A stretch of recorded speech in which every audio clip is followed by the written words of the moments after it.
తాకట్లో ఉన్న బంగారాన్ని విడిపించి ఆ రోజున మార్కెట్ ధర కట్టి మిగిలిన డబ్బును మీకు అందిస్తుంది కొమ్మూరి గోల్డ్. శ్రీమాత్రే నమః గురుగారు. శ్రీమాత్రే నమః. బీరువాకి ఇన్నున్నా అన్నున్నా ఎన్ని పైసలున్నా ఎంత బంగారం ఉన్నా అత్యంత ప్రాధాన్యత ఇస్తూ ఉంటాం. అయితే పర్ఫెక్ట్ ప్లేస్ వాస్తు ప్రకారం ఏది, డోర్ ఓపెన్ చేసేటప్పుడు ఏ వైపు ఓపెన్ చేసుకోవాలి? ఇప్పుడు అందరికీ చాలా శాతం డబుల్ డోర్స్ ఉంటున్నాయి కదా గురుగారు.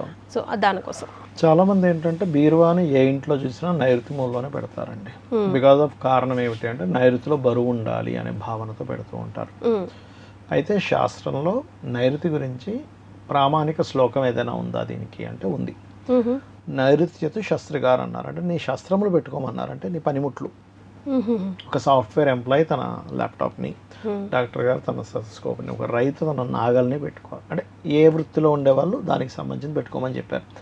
నైరుత్యత శాస్త్రి గారు అంటే బరువులు పెట్టమని చెప్పారు, అలాంటివి పెట్టుకోమని చెప్పారు. బీరువా పెట్టుకోండి, కానీ అక్కడ డబ్బులు పెట్టాలని రూల్ ఏం లేదు. చాలా మంది ఏంటంటే బీరువాలో ధనం పెడతాం కాబట్టి నైరుతిలో పెట్టేసి నైరుతిలో డబ్బులు పెడతాం. కానీ సమ్ టైమ్స్ ఏమవుతుందంటే టిల్ట్ అని ఉంటుంది మనకి. ఒక్కొక్క ఇల్లు ఒక 5 degrees 10 degrees 3 degrees లేకపోతే 20 degrees టిల్ట్ అవుతూ ఉంటాయి. 30 degrees కూడా టిల్ట్ అయినా ఉంటాయి. అవి ఒక్కొక్కసారి ఇటు టిల్ట్ అవుతుంది రివర్స్లో. అంటే ఆల్మోస్ట్ అది సౌత్ వైపు టిల్ట్ అయింది అనుకోండి, అప్పుడు దక్షిణ నైరుతి అంటే టాయిలెట్స్ జోన్, వేస్టేజ్ జోన్ ఏదైతుందో అది నైరుతి వైపు వస్తుంది. అలా నైరుతి వైపు వచ్చినప్పుడు మీరు బీరువా పెట్టి అక్కడ డబ్బు పెడితే డబ్బు నిలబడదు, ధన నష్టం జరుగుతుంది, ధనపరంగా చాలా ఇబ్బంది పడతారు, వేస్టేజ్ ఎక్కువ అవుతూ ఉంటుంది. చాలా మంది ఇళ్లలో ధన నష్టము, బంగారం వెళ్ళిపోయిందండి అనడానికి, లేకపోతే ల్యాండ్స్ అమ్మేసుకున్నాం అనడానికి కారణం ఇదే. సో అందుకే శాస్త్రం ఎక్కడ చెప్పింది అంటే నైరుతి బెడ్రూమ్ ఉంటుంది కదా, నైరుతి బెడ్రూమ్లో వాయువ్యం మూల అంటే మొత్తం ఇంటికి వెస్ట్ అవుతుంది ఆల్మోస్ట్. అది నైరుతి బెడ్రూమ్లో వాయువ్యం మూల అంటే ఉదాహరణకి ఇది నైరుతి బెడ్రూమ్ అనుకోండి కాసేపు, ఇది ఈస్ట్ అంటే మనం ఒక నైరుతి బెడ్రూమ్లో ఉన్నాం అనుకుందాం. ఇప్పుడు ఇది ఒక బెడ్రూము, ఇది తూర్పు, ఇది వెనక పడమర అవుతుంది, ఇది దక్షిణం అవుతుంది, ఇది ఉత్తరం అవుతుంది. ఓకే, మన ఎడం చేతి వైపు ఉత్తరం, మన కుడి చేతి వైపు దక్షిణం అంటే సౌత్, ఇది నార్త్, ఈస్ట్, వెస్ట్. ఈ నార్త్కి వెస్ట్కి మధ్య భాగాన్ని నార్త్ వెస్ట్ అంటారు. అంటే నైరుతి బెడ్రూమ్లో మీరు నైరుతి బెడ్రూమ్లో ఇలా నిలబడ్డారు, తూర్పుని చూస్తూ ఉండగా ఈ మూలని పెట్టుకోమని చెప్పింది శాస్త్రం. నైరుతి బెడ్రూమ్లో వాయువ్య దిశ, దాన్ని గెయిన్స్ అండ్ ప్రాఫిట్ జోన్ అంటారు. అంటే మీకు ధనాన్ని అభివృద్ధి పరిచేటువంటి స్థానము, అన్ని లాభాలు ఇచ్చేటువంటి స్థానం. ఇప్పుడు ఒకసారి ఆలోచించండి, మీరు అన్ని లాభాలు ఇచ్చే స్థానంలో మీ డబ్బు పెడితే లాభదాయకంగా ఉంటుందా? ప్రాపర్టీ కానీ, బంగారం కానీ, ధనం కానీ, లేకపోతే వేస్టేజ్ జోన్, టాయిలెట్ జోన్ దగ్గర పెడితే లాభంగా ఉంటుంది అంతే కదా. ఎందుకంటే మీరు చాలా స్పష్టంగా క్లియర్గా, చాలా క్లియర్గా మీరు అభివృద్ధి చూస్తారు. నైరుతిలో పెట్టిన దానికంటే ఒక్కొక్కసారి నైరుతి ఫైన్, కానీ ఒక్కొక్కసారి దక్షిణ నైరుతి అవుతుంది టిల్ట్ అయ్యి. అలా దక్షిణ నైరుతిలో పెట్టిన దానికి, వాయువ్యం మూల పెట్టిన దానికి మీకు చాలా తేడా ఉంటుంది. అంటే నైరుతి బెడ్రూమ్లో వాయువ్యం మూల, మరి మొత్తం ఇంటికి వాయువ్యం మూల కాదు, మొత్తం ఇంటికి వాయువ్యంలో పెట్టకూడదు. ఆ బెడ్రూమ్కి సంబంధించి మొత్తం ఇంటికి వాయువ్యంలో బియ్యం బస్తా పెట్టమని చెప్పారు, వాయువ్య భాండార సంస్థితం అని చెప్పారు శాస్త్రంలో. సో నైరుతి బెడ్రూమ్లో ఇంకా కరెక్ట్గా అయితే మీరు ప్లానింగ్ గీసుకొని నీట్గా వెస్ట్ జోన్ ఎక్కడ వస్తుందో చూసుకొని వెస్ట్లో పెట్టుకుంటే, west is the gains and profit zone, అక్కడ పెట్టమని చెప్పారు. అక్కడ మీరు బీరువాయే పెట్టాల్సిన రూల్ లేదు. ఇప్పుడు నైరుతిలో బీరువా పెట్టారు, అక్కడ ఓన్లీ బట్టలు పెట్టుకొని మీ ఇంట్లో కబోర్డ్స్ ఉంటాయి కదా వెస్ట్లో మీ, ఇప్పుడు ఇది నైరుతి బెడ్రూమ్ అని చెప్పాను, ఇది తూర్పు అంటే ఈస్ట్, వెస్ట్, సౌత్, నార్త్. మీ ఎడం వైపు అంటే మీరు సూర్యోదయం అవుతున్నప్పుడు మీరు ఎదురుగా చూస్తున్నారు ఉదయం పూట, మీ ఎడం చేతి వైపు ఈ మూలని పెట్టుకోవాలి. మీరు అలా ధనాన్ని అక్కడ పెట్టి చూడండి, ఇంకా క్లియర్గా మీరు జోన్స్ కనుక క్యాలిక్యులేషన్ చేసి ఎగ్జాక్ట్లీ బెనిఫిట్ జోన్లో పెట్టి చూడండి, అభివృద్ధి ఖచ్చితంగా వచ్చి తీరుతుంది.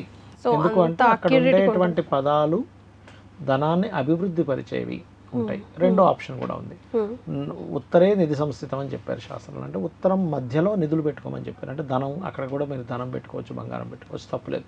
కాకపోతే ఆల్మోస్ట్ ఉత్తరంలో ఏమవుతుందంటే హాల్స్ వస్తుంటాయి, ఒక్కోసారి కుదరకపోవచ్చు. లేదండి వాయువ్యంలో గది ఉంది, అక్కడ ఉత్తరం జోన్ వస్తుంది, అక్కడ కూడా కొంత ధనం పెట్టుకోవచ్చు అని చెప్పింది శాస్త్రం. ఎందుకంటే ఉత్తరానికి బుధుడు కారకుడు, ఉత్తరానికి కుబేరుడు కారకుడు. సో కుబేర స్థానంలో ఇవాళ రేపు ఏమవుతున్నాయి, ఉత్తరంలో బాత్రూమ్ పెడుతున్నాను తెలియక, ఎందుకు ధన నష్టాలు జరుగుతున్నాయి, ఎందుకు ధనపరంగా ఇబ్బంది పడుతున్నామంటే ఉత్తరే నిధి సంస్థితం అని చెప్తే నువ్వు ఉత్తరం దగ్గర పోయి మలమూత్ర విసర్జనలు చేస్తాయి. అట్లా ఉత్తరానికి కుబేరుడు కారకుడు, నువ్వు పోయి ఆడపోయి మలమూత్ర విసర్జనలు చేస్తే మీ కుబేరుడు ఎందుకు అనుగ్రహించాలి? చిన్న లాజిక్ కదా. అదంతే కదా. మనం దేవుడి పట్టం దగ్గరికి వెళ్ళి అక్కడ పోయి మలమూత్ర విసర్జనలు చేయంగా కుబేరుడు అంటే ఎవరు? వెంకటేశ్వర స్వామికి అప్పిచ్చిన వాడు ఆయన. నిధులు ఉంటాయి ఆయన దగ్గర. అలాంటి నిధులు ఉండేటువంటి ప్రదేశంలో, ఆ నిధులు పెట్టుకోవాల్సిన ప్రదేశంలో తీసుకుపోయి మనం బాత్రూమ్లు పెడుతున్నాం, లెటర్లు పెడుతున్నాం, మలమూత్ర విసర్జనలు చేస్తున్నాం, అంతా కంపు చేస్తున్నాం. ఆ జోన్ మొత్తం స్పాయిల్ అయిపోతుంది. రైట్ గురుగారు, మస్ట్ కెప్ట్ విషయాలు ఏమన్నా ఉన్నాయా బీరువాలో? వాస్తులో బీరువాలో అంటే ఒకటేనండి, మనకేంటంటే లక్ష్మీ వస్తువులు కొన్ని ఉంటాయి. ఈ చక్రాలు ఉంటాయి చూసారు, మీకు తెలుసు కదా, గోమతి చక్రాలు. అండ్ అట్లాగే మనకి బీరువాలో ఫస్ట్ ఆఫ్ ఆల్ ఏంటంటే, ఎప్పుడైనా మీరు గుర్తుపెట్టుకోండి, బీరువాలో పెట్టే వస్తువు కంటే కూడా బీరువాలో ఒక వస్తువు అంటే కొంత ధనం మీకు వచ్చింది, ఈ నెల జీతం వచ్చింది, లేకపోతే ఏదో బంగారం కొనుక్కున్నారు, మీరు అమ్మవారిని తలుచుకొని పెట్టండి అక్కడ. ఇంకొంతమంది ఏం చేస్తారంటే లక్ష్మీదేవి చిన్న విగ్రహంగా ఏదైనా పెట్టుకుంటారు, పెట్టుకొని అమ్మ నీ వల్లే వచ్చింది అనే ఒక భావనతో, ఒక కృతజ్ఞత భావనతో మీరు అమ్మవారిని తలుచుకొని పెడితే అది నిలబడుతుంది ఇప్పుడు కూడా. అది గ్రాటిట్యూడ్ ఉండాలి కంపల్సరీ. కుబేర మంత్రం అంటే ఈ మధ్య సోషల్ మీడియాలో ఇంత డబ్బు వేసుకొని వర్షధారలాగా వస్తున్నట్టు, ఆయన ఇలా నడుచుకుంటూ వస్తే ఏదో మంత్రం, ఆ మంత్రం చదివితే ఇలా వస్తుంది అన్నట్టు చూపిస్తున్నారు. అది నిజమేనా గురుగారు? ఒక విషయం గుర్తుపెట్టుకోండి, కుబేర మంత్రం అన్నారు కాబట్టి మీకు ఒక విషయం చెప్తాను. ఆదిశంకరాచార్యులు వారి వృత్తాంతం మీకు తెలుసు. ఆయన భిక్షాటనకి వెళ్తూ ఉండగా, అతని 6వ ఏటో 8వ ఏటో సంథింగ్ వెళ్తూ ఉండగా ఒక ఇంటికి వెళ్ళినప్పుడు ఆ ఇంట్లో ఉండే ఒక స్త్రీమూర్తి, అయ్యో ఇంత గొప్ప వ్యక్తి వస్తే నేనేమి ఇవ్వలేకపోయాను అని బాధపడి ఇల్లు మొత్తం వెతికి ఓ ఉసిరికాయ వేస్తుంది. అప్పుడు ఆ దారిద్రాన్ని చూసి ఆదిశంకరాచార్యుల వారు లక్ష్మీదేవిని ప్రార్థిస్తాడు. లక్ష్మీదేవి వస్తూనే ఆవిడ మాట అంటుంది, శంకరా నువ్వు ఎందుకు పిలిచావో నాకు తెలుసు, ఆవిడని అనుగ్రహించాలి అంటే ఆవిడ పుణ్యం చేయాలి, ఏదైనా పుణ్యం లేకుండా నేను ఎలాగా ఇస్తాను అంటుంది. అంటే ఆదిశంకరాచార్యులు వారు లక్ష్మీదేవిని ప్రార్థించి ఆవిడ వచ్చినా సరే ఆవిడ చెప్పింది ఏంటంటే పుణ్యం ఉంటే డబ్బులు వస్తాయి, అంతేగాని ఏదో ఒక వేరు ఆదిశంకరాచార్యులు వారు ఏం చేస్తారంటే, అమ్మాయికో ఇది నాకు ఇచ్చింది ఈవిడ, దీనికి నువ్వు ఏమిస్తావు ఇవ్వు అన్నప్పుడు బంగారు ఉసిరికాయలు కురిపిస్తుంది. కాబట్టి ఏంటంటే దానము ధర్మము అనేటువంటివి చాలా ప్రాధాన్యతని చూపిస్తాయి. మనకి శాస్త్రాల్లో ఉమా సంహిత అని ఉంటుంది, అంటే మన ఉమామహేశ్వర సంవాదం అని ఒకటి ఉంటుంది మన మహాభారత అంతర్గతంగా. అందులో కూడా పార్వతీదేవి ఇలాగే అడుగుతుంది, ఏమిటి కొంతమందికి ఏమీ ఎంత కష్టపడ్డా డబ్బులు రావు, కొంతమందికి ఉట్టిన ఈజీగా వస్తుంటాయి, ఎందుకు కొంతమందికి అన్నీ ఉన్న అనుభవించలేకపోతుంటారు, ఎందుకు కొంతమందికి ఏమీ లేకపోతే అన్నీ అనుభవిస్తుంటారంటే చెప్తాడు పరమేశ్వరుడు, పూర్వజన్మల్లో అన్నీ ఉండి కూడా ఎవరికి రూపాయి పెట్టలేదు, అందుకే వీడి దగ్గర అన్నీ ఉంటాయి కానీ ఇది అనుభవించడు. మరి ఇంకో వ్యక్తి లేకపోయినా సరే ఉన్న దాంట్లో పక్కవాడికి పెట్టి ఉన్న దాంట్లో అతని జీవితాన్ని గడిపించడం, అందుకే ఆయనకి ఏమీ లేకపోయినా సరే అన్నీ ఉండేలా కొనసాగుతూ ఉంటుంది అని. సో ఏం చేయకపోయినా మీ నిత్య జీవితంలో అట్లీస్ట్ ఇది అలవరుచుకోండి, ఇది ఇవ్వడమా లేకపోతే ఏదైనా ఎవరికైనా పెట్టడమా, లేకపోతే ఎందుకంటే మనము ఎన్ని కోట్లు సంపాదించినా ఎన్ని బిల్డింగ్లు సంపాదించినా ఒక్కడు కూడా వెనక్కి తీసుకెళ్ళాం. మనం తీసుకెళ్ళగలిగేది ఓన్లీ పాపం పుణ్యం అనేటువంటిది పరోపకారం చేయడం ద్వారా పుణ్యం వస్తుంది, పరపీడనం ద్వారా పాపం వస్తుంది.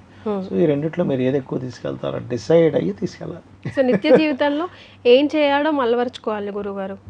ఒకటి, ఇప్పుడు కొంతమంది మీరు ఇందాక కూడా అన్నారు, కొంతమంది ఎంత చేసినా స్టాగ్నెంట్ అక్కడే ఆగిపోతుంటారు, ఆ దరిద్రం నుంచి బయట పడలేకపోతారు ఎన్ని రకాల ప్రయత్నం చేసినా. అట్లాంటి వాళ్ళు ఇది చేసి చూడండి. అంటే దారిద్రాన్ని తొలగించేటువంటిది లలితా సహస్రనామాల్లో ఒక నామం ఉంది, ఓం కనకాంగద కేయూర కమనీయ భుజాన్వితాయే నమః. ఖచ్చితంగా దారిద్ర నాశనం జరుగుతూ ఉంటుంది. ఎందుకంటే అమ్మవారి యొక్క భుజములని కీర్తించేటువంటి మంత్రం అది. ఇదేంటి అమ్మవారి భుజాలను కీర్తిస్తే మనకెందుకు దారిద్రం పోవాలంటే, భుజాలు అనేది 3rd హౌస్. ఎవరికైనా 3rd హౌస్ కంప్లీట్గా పాడైపోతే మనకి దారిద్రం ఉంటుంది, అడుక్కునే అంత దారిద్రంలోకి వెళ్ళిపోతాడు. ఇదేమిటంటే అమ్మవారి యొక్క భుజాలని మనం అనుకుంటే మనకెందుకు క్లియర్ అవ్వాలి అంటే, దీనికి మనకి తులసీదాస్ గారి యొక్క వృత్తాంతం ఉంటుంది. తులసీదాస్ గారి వృత్తాంతంలో తులసీదాస్ గారు మంచి హనుమద్భక్తుడు, తర్వాత రామదర్శనం జరుగుతుంది ఆంజనేయ స్వామి వల్ల, ఆంజనేయ స్వామి దర్శనం కూడా. అంత గొప్ప వ్యక్తికి ఒక వ్యక్తి అదే ఊర్లో కొంత తపశ్శక్తి వల్ల కొన్ని సాధించుకుంటాడు. అతన్ని జనాలందరూ మెచ్చుకుంటూ ఉంటే ఎవరెవరు వస్తున్నారు ఎవరు వెళ్ళట్లేదని చూస్తూ అందరూ వస్తున్నారు కానీ తులసీదాస్ నా దగ్గర రావట్లేదని అనుకొని తులసీదాస్కి ఒక ప్రయోగం చేస్తాడు అతను. దానివల్ల అతనికి మొత్తం ఒళ్ళంతా మంటలు వచ్చేసి చేతులు మొత్తం ఇలా బాహువులు మొత్తం ఇలాగా కదలకుండా అయిపోతాయి. అప్పుడు ఆ తులసీదాస్ గారు హనుమత్ బాహుక్ అనే ఒక రచన ఉంటుంది. అది చేస్తే అతని యొక్క బాహువులు క్లియర్ అయిపోతాయి, నార్మల్ అయిపోతాడు. అంటే ఏంటి, ఈ విశ్వం అంటే ఏదో కాదు, పరమాత్మే. అదే పరమాత్మ రుద్ర రూపంలో ఉన్న రుద్రావతారమైన కూడా హనుమత్ రూపంలో ఉన్నాడు, లేదా లలిత రూపంలో ఉన్నారు. మనం విశ్వానికి మూలమైనటువంటి ఒక పరమాత్మ యొక్క బాహువుల్ని ఆయన చేయగానే ఈయన బాహువులు క్లియర్ అయ్యాయి. అదేవిధంగా అమ్మవారి యొక్క ఈ కనకాంగద కేయూర కమనీయ భుజాన్విత, భుజాలకు ఉన్నటువంటి కనకాంగద కేయూరాలను మనం కనుక తలుచుకొని ఆ మంత్రం ఓం కనకాంగద కేయూర కమనీయ భుజాన్వితాయ నమః చేసుకుంటే ఖచ్చితంగా వాళ్ళ దారిద్ర్యం పోతుంది. ఎస్ రైట్ గురుగారు, థ్యాంక్ యూ సో మచ్. ధన్యవాదాలు. శ్రీమాత్రే నమః. And for more videos, Please subscribe to iDream channel. Subscribe to iDream Media. Please subscribe to iDream. Please subscribe to iDream. Please subscribe iDream. And please subscribe to iDream. For more videos, subscribe to iDream. please like, share and subscribe to the channel. Congratulations, iDream. Subscribe to iDream. Subscribe to iDream. So subscribe to iDream Media. iDream ki iDream team అందరికి huge congratulations. Please subscribe iDream Media. Please subscribe to iDream. Subscribe iDream. Please subscribe to iDream. iDream అంటే నా కళల channel subscribe చేసుకున్న నోరు తిరుగుతలేదు, మీరైతే గంట గుర్తు కొట్టండి. For more such videos, please subscribe to iDream. Subscribe to iDream. Please subscribe to iDream. Please subscribe iDream Media. Please do subscribe to iDream. Please subscribe to iDream Media. For best entertainment and information, please subscribe iDream. And don't forget to subscribe to iDream.